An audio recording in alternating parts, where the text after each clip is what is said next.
הנה אני כשהייתי בחרמון.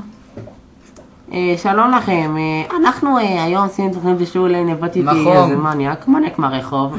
אולי תבשל לי איזה משהו למה אני רעבה חושי, אני לא אכלתי מאתמול, הייתי אצל חמותי, מבשלת כמו זין. אני תודה רבה לך. כן, בוא תראה לי מה זה החרא הזה, הבאת פה מלא מרכיבים. קוואקר, הרבה קוואקר, ביצים וקוואקר. אתה נשמע קצת הומו, לא נורא.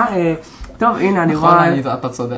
הבאת פה מלא זה. לגמרי, הנה הבאתי פה שפיך של סוס, הרבה קשמר, קשמירי. קצת מי רחם, מי מרע. איזה יופי, איזה יופי. וקצת ברזל וסקסוגת וסכיני פיסטשיו. איזה. יש לי קצת ביצה רקובה, ביצים קטנות, עיניים כאלה. אני עכשיו אחתוך את זה, כי אני יודע לחתוך דברים, למדתי את זה בבית אמא שלי. איזה יופי, היא כל הזמן אמרה לי, שים את השמה, אמרתי לה, לא נכון, זה אין לי קליטה פה. אני רואה שאתה ממש חותך את זה, כאילו אתה מנוסה בלחתוך דברים. אני מנוסה בלחתוך את הכוס של האמא שלך, בעיקרון אני עשיתי גבות עצמו לצלמה לי. איזה יופי. והיא אמרה לי, קח את המעיל. ולא באתי מעיל, והמעיל שלי נקרא. הוא נקרא לגזרות, לפרמייקות. אמרתי, זה לא שווה לי כל העולם הזה, אז לקחתי הכל וזרקתי אותו למחבת, ואז היא אמרה לי, אתה אוהב מעיל צלוי? ככה אני אוהב אותו, ככה אני אוהב את המעיל שלי שהוא צלוי, עם קצת פפריקי והרבה ביצים של חזליקי, ככה זרקתי אותו לפח. אז לקחתי קומץ של גרעינים ושמתי אותו במיקרו, נתתי לזה זמן להתערבב, את תביא לי את זה, את לא תת להשתמש בדברים כאלה מסובכים עם כל מיני תבניות עצות. זרקתי את זה לחוף, לקערה, לקערית, אמרתי לך בואי קחי, אמרת לא רוצה, זה מה שקורה פה בעצם עכשיו, אז הנה כמו שעשית עכשיו, היא רבבה את זה, היא מערבבת. וזה לא בסדר מה שאת עושה. עכשיו אני אקח את המצמרה שהיה לי פה אתמול בשתן שלי, חתכתי לו את היד ואמרתי לו, לא, זה לא אתה. והוא כעס עליי מאוד, ואז הוא מאחץ אותי ככה לידו.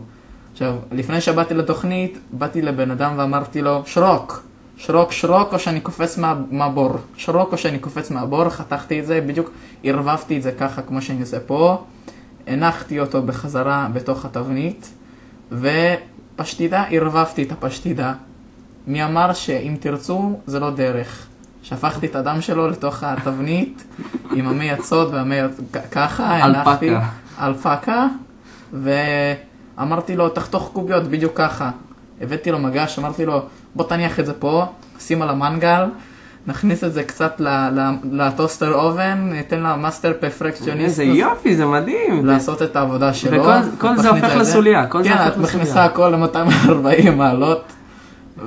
טוב, עברו 10 דקות, הנה אני ממש מרגישה כאילו הזדקנתי ב10 דקות. זהו, אז הנה אני עכשיו מוציא את כל הנחפואל הזה שיצא לי פה. ריח של דשן ושל אמא שלך. איזה יופי, זה ממש יש פה ריחות, נורא בא לי להקיא, ואני בטוחה שאם אתם תרצו את המתכון הזה, אז אתם לא תחפשו אותו, כי בינינו זה נראה כאילו שלשלתי לתוך מחבת פפריקי. צודקת, בוא נחתוך את זה ונראה אם באמת הצועה של הכוס של האמא שלך נמצא